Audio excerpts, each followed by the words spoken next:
So in the garden, you can learn a lot. When you sow your carrot seed, most people pray for maximum germination.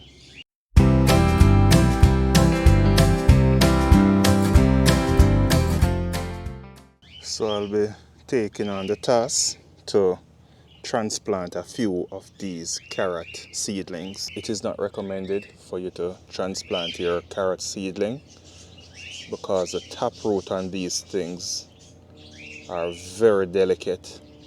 I'm pulling this one and I'm taking my time.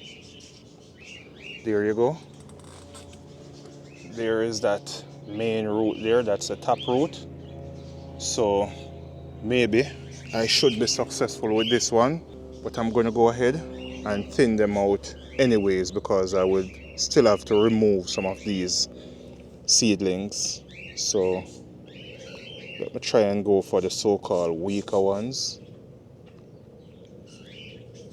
This is just a amaranth growing in the garden. Let me take you guys down a bit closer to the bed and show you what's happening here. This is the situation. When I sow the seeds, carrot seeds are quite small. Some of them got lumped into patches, whether it be by when I was watering it or when I was sprinkling the seed. But I tried my best to get some rows. Now I have to come in and thin out most of these just to give them space. So this one right here, the taproot got damaged when I was uprooting it just a while ago. So I'm not sure if I'm going to be transplanting that one. Here we have a cluster of maybe about 8. This can't work. This is next to impossible to have 8 carrot plants in a cluster. Taproot still getting damaged.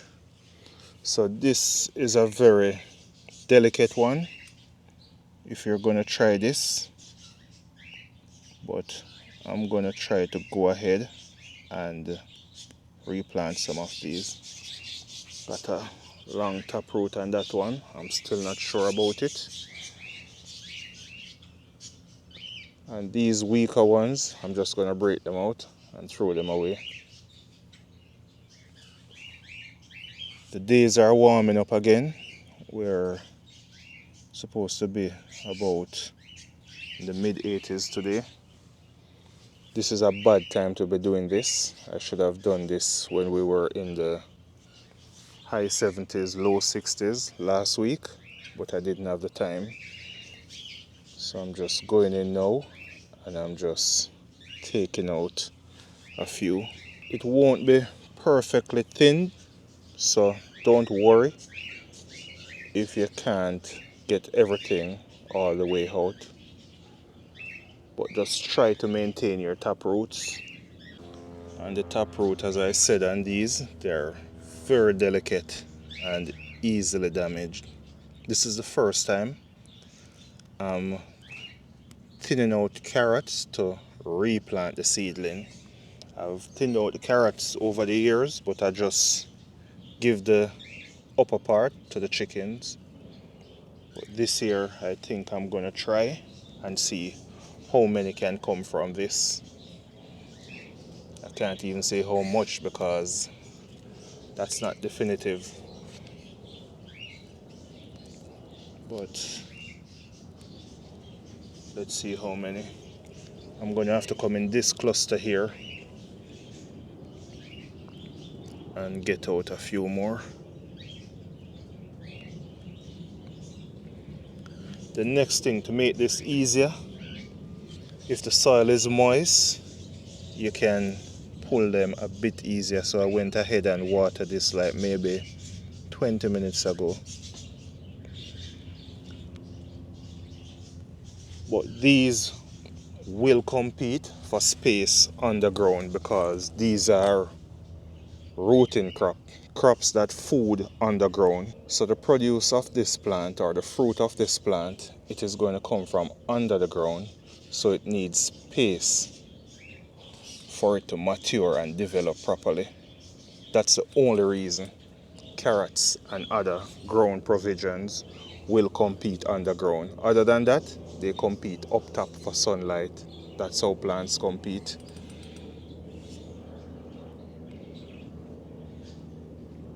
Let's get this one out. I think this one is coming good. This is the best one so far. Even though it doesn't have a long taproot, it is the best one so far.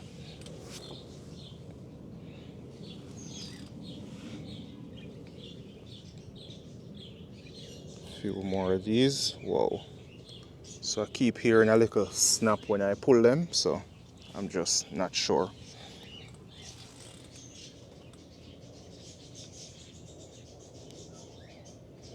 Alright, so I'm just gonna finish uprooting and thinning out these carrots and get back to you guys. So here we are now, and even with what I have here, I don't think this is thin enough. But I'm just going to wait out a bit more because we should have a cold spell coming in about Halloween, thereabout 30th, the weekend of the 30th to about the 1st of November. So there and then I can go again and thin some more of these carrots. But for now, what I got from it, got these, and I'm just gonna put them in some water until later in the evening. It's about 10 a.m. in the morning right now, so I don't want to plant them in the heat of the day for them to shrivel down. So I'm going to put them into some water, come back out about 5:30 or 6 this evening and start sticking them in ground. So I'm here at the workstation, have the carrots in this container, the seedlings in this container here. I'm just going to go ahead and just pour some water on them just to keep them hydrated till I'm ready to transplant them in the evening. So this should be good. I'm going to put this away now in a cool area where it won't get a lot of sun, just for them to stay alive and not get too sad. So we can keep the carrots there. Let's go over to the bed now again. So in the garden you can learn a lot, because with carrots, when you sow your carrot seed, most people pray for maximum germination. However, when you get maximum germination, that also gives you the headache of coming in and thinning out your carrots. That bed over there, I got very good germination. This bed, I got about 50% germination.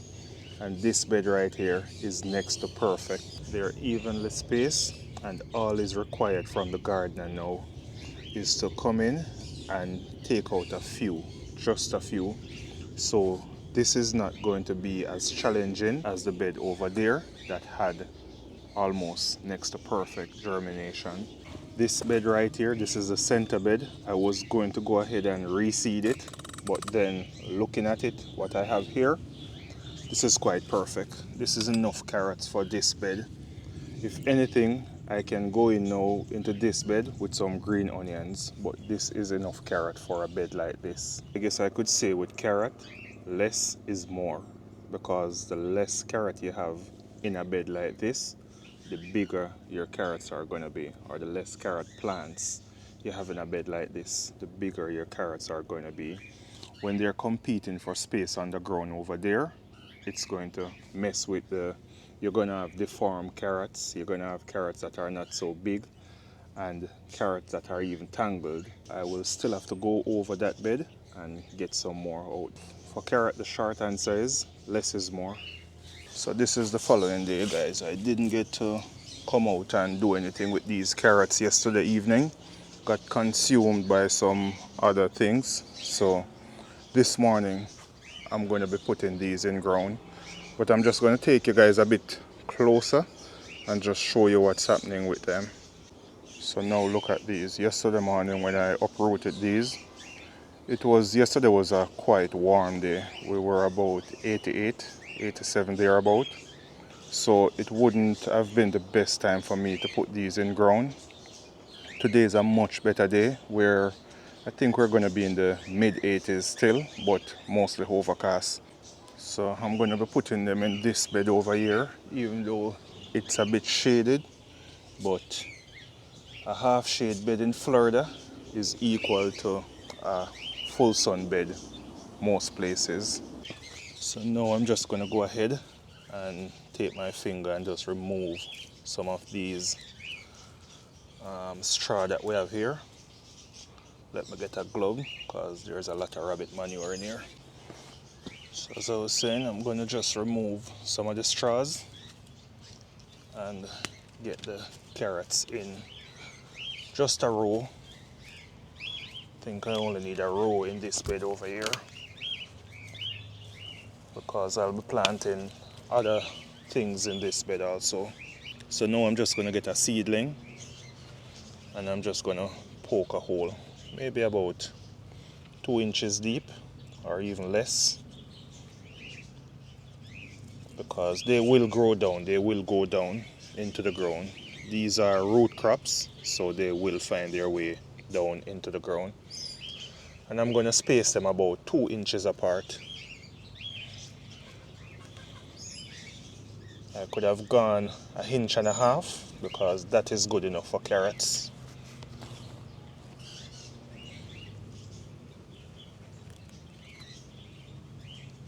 And these carrots should be ready within another 70 days, because on average carrot take about 75 to 90 days from seed to harvest. So we should be good. I think I'm going in with 2 rows then. So these are looking very fresh. I've seen people transplanted carrots with the actual carrot on it, so the seedling, or not the seedling at that stage, the plant with the actual carrot on it. I wouldn't chance that one. Yes, I see they're showing you that the plant is still alive and doing well, but I've never seen the result of what the harvest look like. So the plant can be all good, but what about the harvest? Because I'm not planting carrots for the leaves.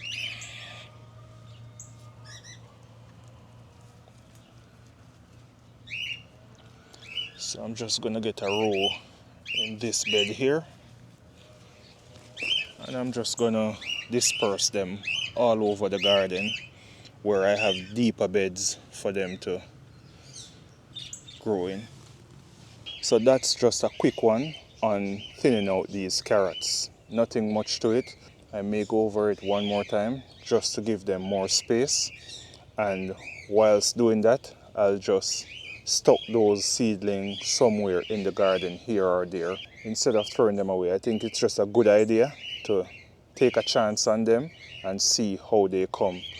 If this works, I'm gonna do the same thing again in spring.